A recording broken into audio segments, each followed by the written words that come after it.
ለብዙዎች እስር ቤት የንስሐና መልካምና መጥፎችን የምናስብበት ቦታ ነው። ሆኖም ለአንዳንዶች ጭካኔያቸው ከእስር ቤት ግድግዳ ጀርባ ቢሆንም የሚቀጥልበት ሌላው አካባቢ ነው። ወንድ እስረኞች በእስር ቤት ግድግዳ ውስጥ ሽብር ሲፈጥሩ የነበሩ ታሪኮች በሰፊው ቢታወቁም ታሪክ እንደሚያሳየው ሴቶችም በእስር ቤት ስርዓት ውስጥ እኩል አስፈሪ ሊሆኑ ይችላሉ። በሚቀጥለው ቪዲዮ ከእስር ቤት ግድግዳ ጀርባ ካሉ በጣም አደገኛ ግለሰቦች መጥፎ በመሆን መጥፎ ስምን ያተረፉ ሴት እስረኞችን እናስቃኛለን።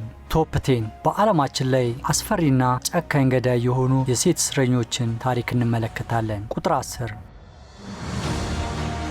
አይሊን ውርኖስ።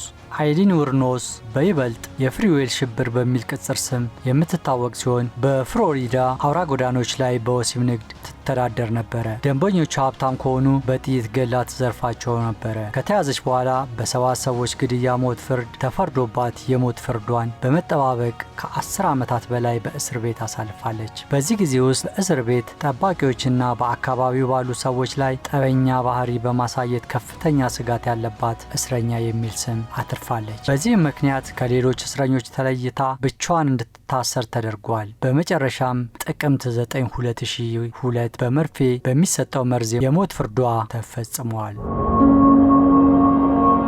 ቁጥር 9 ሱዛን አትኪንስ። በዝርዝራችን 9ኛ ደረጃ ላይ የምትገኘው በታሪክ ውስጥ ካሉ በጣም ዝነኛ ከሆኑ አምልኮ ቡድኖች ጋር ስሟ የተቆራኘው የማንሰን ቤተሰብ ጨለማ እመቤት ሱዛን አትኪንሰን ናት። ያለፈ ታሪኳ በቴላቪካን ግድያዎች ጭካኔ የተሞላ ቢሆንም የእስር ቤት ሕይወቷ እንዲሁም የተመሰቃቀለ ነበረ። ከእስር ቤት ግድግዳ ጀርባ አትኪንስ ለቻርልስ ማንሰን ጠማማ አስተሳሰብ ታማኝነቷን ጠብቃ ትኖራለች። እሷ የእስር ቤቱ ድራማ ዋና ተዋናይት ነበረች። እስረኞች በመቆጣጠርና የፍርሃት ድባብ በመፍጠር ትታወቅ ነበረ። እንደውም አንድ እስረኛ እንዲወጋ በማድረግ በእስር ቤቱ ግድግዳዎች ውስጥ የጨለማ ንግስቷ በመባል ትጠራ ነበረ።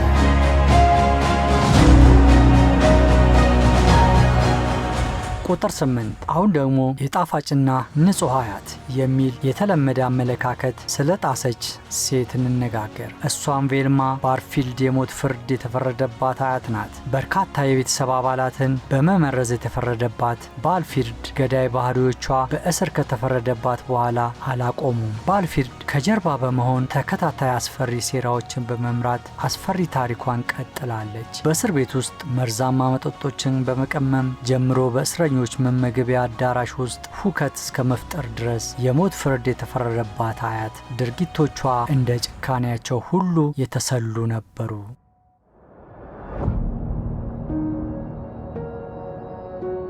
ቁጥር 7 ካርላ ሆምካ። ወደ ቁጥር 7 ስንሸጋገር ከባለቤቷ ፖል በርናርዶ ጋር በመሆን አስከፊ ወንጀሎችን የፈጸመችና ኬን እና ባርቢ ገዳዮች በመባል የሚታወቁ ጥንዶች ግማሽ የሆነችውን የካርላ ሆምካ አስደንጋጭ ዓለም ውስጥ እንገባለን። ከእስር ቤት ግድግዳ ጀርባ የነበራት ድርጊቶች እንዲሁም አስደንጋጭ ነበሩ። በሰዎች ላይ ባላት የማታለል ችሎታ የምትታወቀው ሆሞልካ በእስር ቤት ውስጥ የተበላሹ ግንኙነቶችና የተሰባበሩ ጥምረቶች ትታ አልፋለች። በተለያዩ ግጭቶችና የኃይል ሽኩቻዎች ውስጥ ተሳትፎ እንደነበራት የሚወሩ ወሬዎችም በአንድ ወቅት ገዳይ የሆነ የማስመሰል ጨዋታ የተጫወተች ሴት አስፈሪ ገጽታ ያሳያሉ።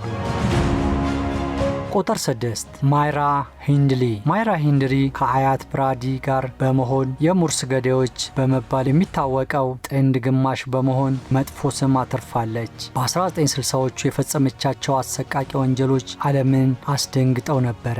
ሂንድሊ 5 ሕፃናት በማፈን በጾታዊ ጥቃትና በመግደል በንቃት ተሳትፋለች። የሂንድሊ ውጫዊ ገጽታዋ አስከፊ ባህሪዋን ይሸፍን ነበረ። በጭካኔ በተሞሉ ድርጊቶቿ ውስጥ የነበራት ሚና የማህበረሰቡን አመለካከት ሰባብሯል። በ1966 በተፈረደባት ወቅት ምንም አይነት የጸጸት ስሜት አላሳየችም። ከቅዝቃዛና ከተሰሉ አይኖቿ ጀርባ ሂንድሊ ከእስር ቤት ጠባቂዎች ጋር የኃይል ግጭት እንዳቀነባበረች ይነገር ነበረ። ቁጥር 5 ጆአና ባራዛ። በአምስተኛ ደረጃ የምትገኘው ጆአና ባራዛ ስትሆን በቀን የትግል ተዋጊ፣ በሌሊት ደግሞ ተከታታይ ገዳይ ነበረች። ቅጽል ስሟ ላማታቪዮ ታይስ ወይም የአሮጊቶች ገዳይ ነበረ። በ1990ዎቹ መጨረሻ እስከ 2006 ድረስ ባራዛ አረጋዊ ሴቶችን ኢላማ በማድረግ እምነታቸውን ካገኘች በኋላ በጭካኔ ተገላቸው ነበረ። አስፈሪ ቅጽል ስሟ የሀገሪቱን ትኩረት ስቦ ነበረ። በ2006 ተይዛ በፍርድ ቤት ችሎቷ በደልና ቸለተኝነት የተሞላ አስቸጋሪ ያለፈ ታሪክ እንዳላት አሳይቷል። ለወንጀሎቿ መነሻ የሆነ ምክንያት ግልጽ ባይሆንም በሂደቱ ላይ ምንም አይነት ጸጸት አላሳየችም። በ2008 በበርካታ ግድያዎች ተፈርዶባታል። በ759 ዓመት እስራት ተበይኖባታል። ባራዛ ከሌላ እስረኞች ጋር በነበራት ጉዳይ ጠብ ውስጥ ተሳትፎ እንደነበራት የሚወሩ ወሬዎች በእስር ቤት ኮሪደር ውስጥ ይነገሩ ነበረ። ቁጥር 4 ሮዝመሪ ዌስት ከባለቤቷ ፍሬድ ዌስት ጋራ በመሆን በዩናይትድ ኪንግደም ውስጥ አስከፊ ወንጀሎችን የፈጸመችው ታዋቂ ጥንድ ግማሽ በመሆን መጥፎ ስም አትርፋለች። በ1970ዎቹ ውስጥ ሲንቀሳቀሱ የነበሩ ጥንዶች የራሳቸውን የቤተሰብ አባላት ጨምሮ በበርካታ ሰዎች ላይ አስገድዶ መድፈር፣ ማሰቃየትና ግድያ መፈጸሟን ሮዝመሪ በወንጀሎቿ ውስጥ በንቃት በመሳተፍ የብሪታንያን ሕዝብ አስደንግጣለች። ቤታቸው በ25 ክሮምዌል ጎዳና የሽብር ቤት በመባል ይታወቅ ነበረ። በንብረቱ ላይ በርካታ ተጎጂዎች ተቀብረው ከተገኙ በኋላ በ1994 ተያዙ። በ1995 ሮዝመሪ ዌስት የገዛ ልጇን ጨምሮ በ10 ግድያዎች ተፈርዶባት የዕድሜ ልክ እስራት ተበይኖባታል።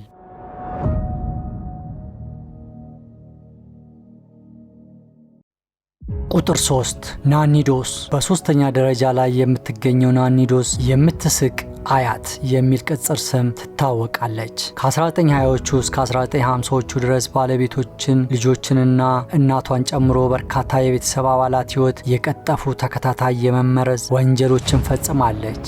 የዶስ ውጫዊ ደስተኛ ባህሪዋ ቀዝቃዛና የተሰላ ገዳይ መሆኗን ይሸፍን ነበረ። የምትመርጠው ዘዴ አርሴኒክስ መመረዝ ሲሆን በፖሊስ ምርመራ ወቅት ስለ ግድያዎቹ በቀላል መንፈስ ምላሽ በመስጠቷ የምትስቅ አያት የሚል ቅጽል ስም አግኝታለች።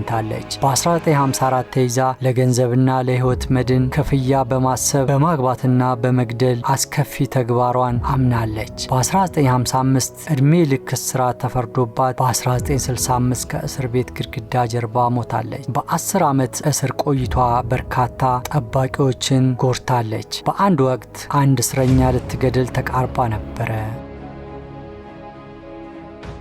ቁጥር 2 ጁዲ ቢዌኖ አኖ በዝርዝራችን ላይ ወደ ላይ ስንወጣ ጁዲ ጥቁሯ በመለት በመባል እናገኛታለን። የምትወዳቸውን ሰዎች በመመረዝ የምትታወቀው ቢዌኖ አኖ በእስር ቤት ውስጥ የነበራት ቆይታ ገዳይ በሆነ ስሜት የተሞላ ነበረ። ከሰባዎቹ መጨረሻ እስከ 80ዎቹ መጀመሪያ ድረስ ቢዌኖ አኖ በባለቤቶችና የቤተሰቦች አባላት ለገንዘብና ለሕይወት መድን ክፍያ ለማስወገድ ለመርዝና ፈንጂ ጨምሮ ለተለያዩ ዘዴዎችን ተጠቅማለች። እምነትን የማታለል የመጠቀም ችሎቷ፣ የአእምሮ ብቃቷና ጭካኔዋ የሚያሳይ አደገኛ ጥምረት ነበረ። የቢዌኖ አኖ ድርጊቶች በጣም ዝነኛ ከሆኑ ሴቶች ገዳዮች አንዷ እንድትሆን አድርጓታል። ክህደት እንደተፈጸመባት በማስመሰል ጠባቂዎችንም ሆነ እስረኞችን በጎዳና አስገራሚ የማምለጥ ሙከራ አድርጋለች። በ1985 በግድያ ተፈርዶባት የሞት ፍርድ ተበይኖባት ከ1948 ወዲህ በፍሎሪዳ ውስጥ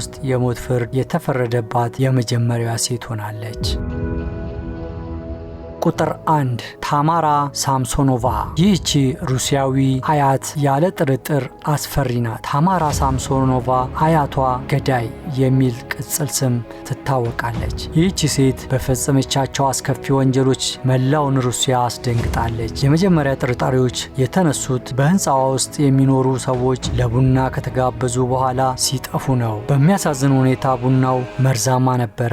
አካላቸውም በኋላ ተቆራርጦ ተገኝቷል። የሳምሶኖቫ አሰቃቂ ድርጊቶች ቢያንስ 11 ሰዎችን ገለዋል። ከተያዘች በኋላ ሰው መብላትም ጨምሮ ሁሉንም ወንጀሎች አምናለች። ከታሰረች በኋላ የእስር ቤቱ ድባብ በከፍተኛ ሁኔታ ተቀየረ። እስረኞች ስለ ወንጀሎቿ ሲያውቁ ተቃወሙ። በእስር ቤት ውስጥ በከባድ ፍርሃትና አለመረጋጋት ተሞላ።